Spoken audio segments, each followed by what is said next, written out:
चार लोगों से कभी चरण नहीं छुलाना चाहिए।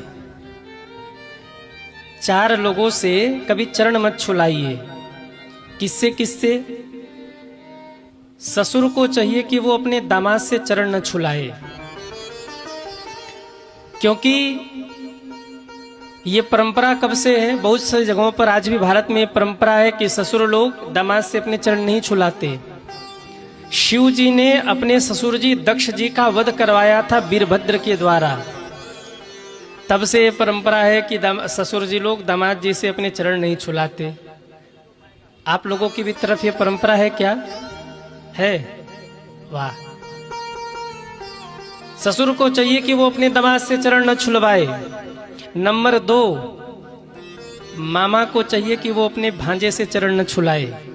मामा और मामी दोनों को चाहिए कि वो अपने भांजे से और भाजी से चरण न छुलाए। ये परंपरा कब से शुरू हुई? जब से कन्हैया ने अपने मामा जी को निपटाया। ये परंपरा तब से शुरू हुई। कंस ने बहुत परेशान किया था, ठाकुर जी को निपटा दिया ठाकुर जी ने। तब से हर एक मामा मामी अपने भांजे के चरण छूते हैं, चरण पूजते हैं कि भाई भांजे से चरण मत छुलाओ। अच्छा, मामा जी लोग भी कम थोड़ी होते हैं। दुनिया में 3 ही मामा बड़े प्रसिद्ध मामा हुए। कौन कौन से? कंस मामा, शकुनी मामा और मारीच मामा। अब चौथे हो तो मुझे नहीं पता, 3 के बारे में मैं जानता हूं। मामा को चाहिए, मामी को चाहिए कि वो अपने भांजे से चरण न छुलाए। नंबर 3, कभी भी किसी पिता को चाहिए कि वो अपनी पुत्री से चरण न छुलाए। बेटियां पूजनीय होती हैं, आदरणीय होती हैं, वो शक्ति की अवतारिणी होती हैं, इसलिए पिता को चाहिए कि वो अपनी पुत्री से चरण न छुलाए। और मैं तो बेटियों से कहूं कि किसी को भी आप चरण छू के प्रणाम मत करिए, आप दूर से प्रणाम करिए। कई बार हम मना करते हैं कि दूर से प्रणाम करिए, तो लोग मानते नहीं हैं। लोगों को लगता है कि गुरुजी दूर से प्रणाम करने के लिए कह रहे हैं। आज ही सुबह हवन में आए थे तो हमारे पांडे जी बेचारे बस यही चिल्ला चिल्ला के परेशान थे, दूर से प्रणाम करो, दूर से प्रणाम करो। पर माताएं कहाँ मानती हैं। उनको लगता है जब तक गुरुजी का पैर न टूटे तब तक आशीर्वाद कैसा। हाँ, माताओं को चाहिए, बहनों को चाहिए कि वो किसी को भी चरण छू के प्रणाम न करे, दूर से प्रणाम करिए। चरण छूना अपने सास ससुर के, अपने पति के चरण छूजिए, अपने सास के, ससुर के, अपनी माँ के चरण छूजिए। लेकिन फिर भी माता पिता को भी थोड़ा बचना चाहिए कन्याओं से चरण छुलाने में। कन्याएं देवी स्वरूपा हैं, वो भगवती स्वरूपा हैं।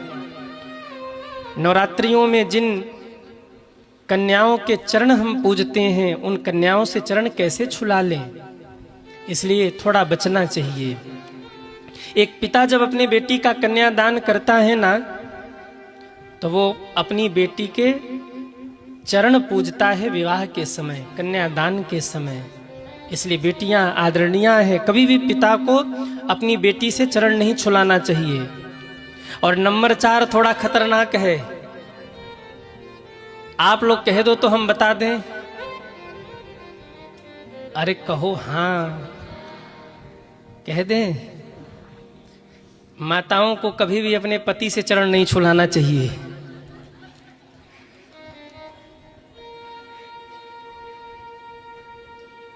महाराज हम कहाँ, हम चरण छुलाएं?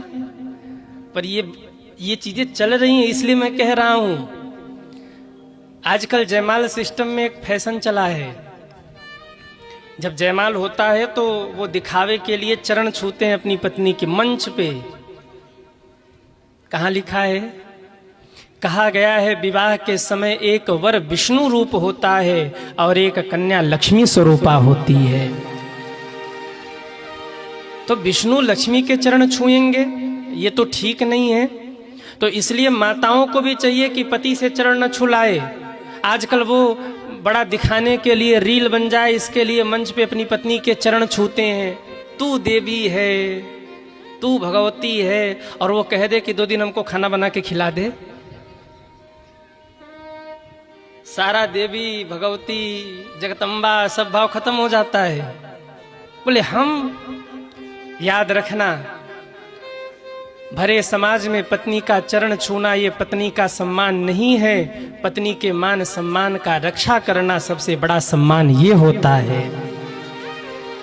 मत छुओ चरण आप मंच पे दिखाने के लिए, महापाप मत करो ये।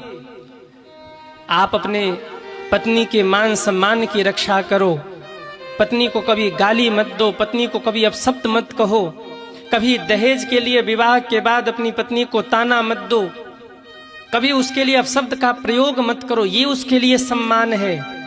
उसके दुख को, उसके सुख को, उनकी भावनाओं का आप सम्मान करो। पत्नी का सच्चा सम्मान ये होता है। मंच पर दिखावे के लिए जयमाल के समय पैर छू लिया और बोले हम बड़े सम्मान करते हैं, ये सम्मान है? ये सम्मान नहीं है। तो माताओं से निवेदन कि अपने पति से चरण, कोई मैया ऐसे तो नहीं है जो छुलाती हो चरण बोले प्रणाम किया करो सुबह, नहीं नहीं, आप लोग अच्छे हो। अब सुनिए, ये 4 हैं जिनसे चरण नहीं छुलाना चाहिए, पर ऐसे भी कुछ लोग हैं जिनके चरण नहीं छूने चाहिए। किनके किनके चरण नहीं छूने चाहिए, जरा ध्यान से सुनिए। सबसे पहला, सोए हुए व्यक्ति के कभी पैर नहीं छूने चाहिए। जैसे कोई सोया हो और उसके आप अगर पैर छूते हो तो उसकी आयु कम होती है, इसलिए सोए हुए व्यक्ति के पैर नहीं छूने चाहिए। कब पैर छुआ जाता है? जब व्यक्ति की मृत्यु हो जाती है ना, तब सोए हुए व्यक्ति के पैर छुए जाते हैं। ये उसका आदर होता है कि भाई चलो श्रद्धांजलि दे आए। अब वो ऐसे लेटा है, फूल छिड़क कर चरणों में प्रणाम कर रहे हैं, वो लेटा है। प्रणाम हो तो उठ के बैठ जाना चाहिए, अथवा तो प्रणाम ही तब करना चाहिए जब सब व्यक्ति बैठा हो या खड़ा हो। सोते समय कभी प्रणाम न करिए, ये मृतक का सम्मान होता है। नंबर 2, कभी भी शमशान से लौटे हुए व्यक्ति के चरण नहीं छूने चाहिए। भाइयों, शमशान से लौटने के बाद सबसे पहला काम स्नान होना चाहिए। सबसे पहला काम, कोई शमशान से लौटे तो स्नान करे, हो सके तो नखून काटे, क्योंकि शरीर पवित्र होता है। तो ऐसे समय जब कोई शमशान से लौटा हो तो प्रणाम नहीं करना चाहिए। तीसरी बात, कोई व्यक्ति अगर पूजन में बैठा हो ना, कोई व्यक्ति अगर साधना में बैठा हो तो ऐसे भी समय प्रणाम नहीं करना चाहिए। इंतजार करना चाहिए कि वो नेत्र खोले, हमारी ओर देखे, तब हम उसे प्रणाम करें। वो ध्यान में बैठा है, आपने चरण छुआ, उसका ध्यान टूट गया, उसकी साधना बाधित हो गई, तब तक प्रणाम न करिए जब तक वो आपको देख न ले या कुछ प्रतिक्रिया न कर दे। दूर से हाथ जोड़कर प्रणाम करिए, स्पर्श करके प्रणाम मत करिए। नंबर 4, भगवान के सामने कभी भी मंदिर में किसी को प्रणाम मत करिए। मंदिर के गर्भगृह में कितना भी सर्वश्रेष्ठ व्यक्ति क्यों ना आ जाए, आप दूर से भले हाथ जोड़कर थोड़ा सिर झुका लीजिए, पर चरण मत छूइए। ये भगवान का अपमान होगा। आप कहीं ना कहीं इंसान को भगवान से बड़ी पदवी दे रहे हैं। मंत्री जी घुस जाए मंदिर में पूजन करने, मान लो शंकर जी का मंदिर हो, मंत्री जी घुस गए मंदिर में पूजन करने, कई लोग होते फोटो खिंच जाए, इसके लिए जाके वहीं पे दंडवत करने लगते हैं मंत्री जी को, विधायक जी को, सांसद जी को। फोटो खिंच जाए हमारी, मंत्री जी खुश हो जाए। केवल मैं व्यक्ति विशेष की बात नहीं कर रहा हूं, कोई भी हो। मैं तो कहता हूं अगर भगवान के मंदिर में गुरु भी साधना कर रहा हो, गुरु भी पूजन कर रहा हो, तो उसमें गुरु को भी दंडवत प्रणाम मत करिए, उसे गर्भगृह से बाहर निकलने दीजिए, तब उसके चरणों में आप दंडवत प्रणाम करिए। नंबर 6, घर के सदस्यों में अपने से छोटे व्यक्ति के कभी चरण नहीं छूने चाहिए। यदि परिवार में बड़ा व्यक्ति अपने से छोटे के चरण छू रहा है तो छोटे व्यक्ति और बड़े व्यक्ति दोनों की आयु कम हो रही है। परंतु ये बात कन्या के लिए नहीं है, या कुछ जो प्रचलन हो कहीं का, कुछ जो मान्यताएं हो, लोक मान्यताएं, उसके लिए नहीं है। घर के परिवार में अगर कोई संत आए, सदगुरु आए, तो आप उनको प्रणाम कर सकते, भले उनकी आयु कम हो, क्योंकि वो पद को प्रणाम है। आप अगर यहां प्रणाम कर रहे तो ये मुझे प्रणाम नहीं है। आप अगर मेरे सामने भी हाथ जोड़ रहे हो ना, तो ये मुझे प्रणाम नहीं है। मैं कभी नहीं मानता कि आप शशिकांत महाराज को प्रणाम कर रहे हैं। अगर आप मेरे सामने हाथ जोड़ते या प्रणाम करते आदर के लिए, तो मैं ये मान लेता हूं कि मेरे व्यासपीठ का और हनुमान जी महाराज का सम्मान हो रहा है। आज मैं अगर इनको छोड़ दूं तो कोई हमको प्रणाम करने वाला नहीं है। इतने लोग अगर हाथ जोड़ रहे हैं, और मैं जब आता हूं तो हाथ जोड़ता हूं, ये मत सोचना कि मैं आपको हाथ जोड़ रहा हूं, इस भूल में मत रहना। इस कथा पंडाल में किसी न किसी रूप में मेरे हनुमान बाबा बैठे होंगे, मैं उनको प्रणाम कर रहा हूं, आप में उनको ढूंढ रहा हूं मैं। आप ये मत समझना कि महाराज जी हाथ जोड़ रहे तो हमें प्रणाम कर रहे हैं, वो आपको प्रणाम नहीं है मेरा। कहीं न कहीं आपके रूप में कहीं मेरे हनुमान जी ही ना आए हो, तो मेरा तो उनको प्रणाम है। सी राम मैं सब जग जानी, करहूं प्रणाम जोर जुग पानी। क्या पता किसी रूप में मेरे हनुमान जी बैठे हों और मैंने प्रणाम कर लिया, मेरी अर्जी वहां लग गई। तो आप अगर मुझे प्रणाम कर रहे हैं ना, तो मैं ये मानता हूं कि ये प्रणाम मुझे नहीं है, मेरी व्यासपीठ को है और हनुमान जी को है। और अगर हम आपके सामने हाथ जोड़ रहे हैं तो ये मत समझना गुरु जी हमको जयराम जी की कह रहे हैं। किसी न किसी रूप में मेरे हनुमान जी बैठे हैं, क्या पता आपके माध्यम से मेरा प्रणाम मेरे हनुमान बाबा तक पहुंच जाए। तो अपने से छोटे, घर में जो अपने से छोटे हैं, बड़ों को उनके सामने उनको प्रणाम नहीं करना चाहिए। और नंबर 7, सन्यासी व्यक्ति को किसी को भी प्रणाम नहीं करना चाहिए। जिसने सन्यास ले लिया, अब वो जीवन मुक्त हो गया, अब वो आशीर्वाद दे सकता है, वो प्रणाम नहीं कर सकता किसी को। अगर वो किसी को प्रणाम कर रहा है तो ये अपराध कर रहा है। हाँ, ये नियम माँ के लिए नहीं है।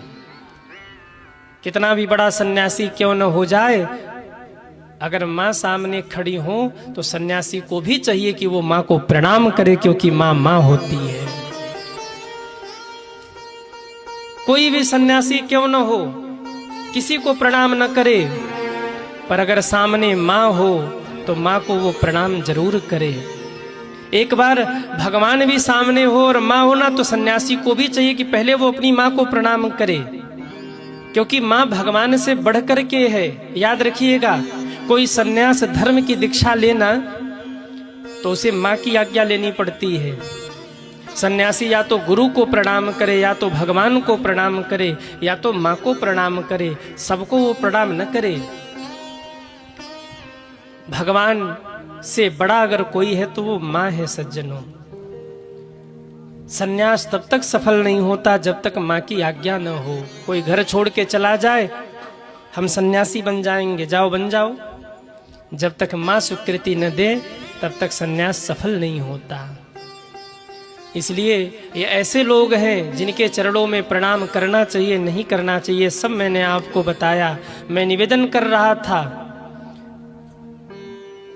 ससुर को चाहिए कि वो दामाद से चरण न छुलाए।